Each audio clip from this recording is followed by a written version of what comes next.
तात्काळ कारवाई करा आणि याची जर दखल त्यांनी लवकर नाही घेतली तर 8 दिवसांनी आम्ही खूप मोठं मोर्चा काढण्याच्या तयारीत आहेत।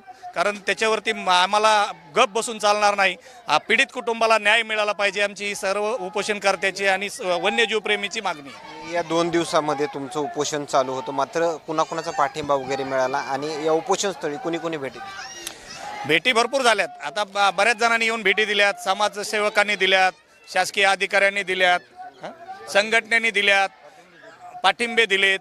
आता वैष्णव समाजाने ते काळवीट प्रकरण हरिण प्रकरण असल्यामुळं वैष्णव समाजाने त्यांच्या बिश्नोई समाजाने त्यांनी स्वतः येऊन इथे भेट देऊन त्यांनी शासनाला त्यांच्याही संघटनेतर्फे ते विनंती करणार आहेत।